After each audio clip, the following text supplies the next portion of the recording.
আমার মন্ত্রণালয়ে হজ উমরা নিয়ে আমার কোনো কর্মকর্তা যদি 1 টাকা ঘুষ খায়, আমরা তাকে ফাঁসিতে ঝুলাবো।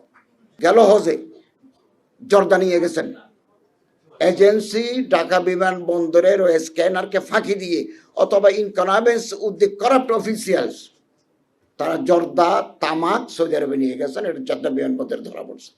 আমরা বিব্রত হই, আমরা লজ্জিত হই। হাজি সাহেবদের প্যাকেট, হাজি সাহেব বলতেছে এগুলো এজেন্সিরা দিয়েছে। জর্দা তামাক আমার বাংলাদেশের আইনে মাদক নয়, কিন্তু সৌদি আরবের আইনে এটা মাদক।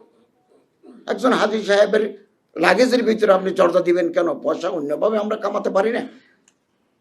এগুলো আমাদের বাংলাদেশের মর্যাদা, ভাবমূর্তি ক্ষুণ্ণ হচ্ছে। সবচেয়ে বড় কথা, 10 তারিখ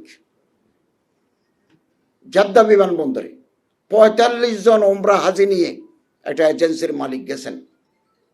তিনি 2 কেজি 800 গ্রাম সোনা নিয়ে বাংলাদেশে ঢুকছিলেন।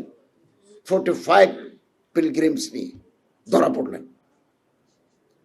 পড়লেন। মুহূর্তের ভিতরে বাংলাদেশ সরকারের সাথে যোগাযোগ, যে তোমার হাজি, তোমার এজেন্সি 2 কেজি 800 গ্রাম সোনা নিয়ে জেদ্দা বিমানবন্দরে ধরা পড়ছে।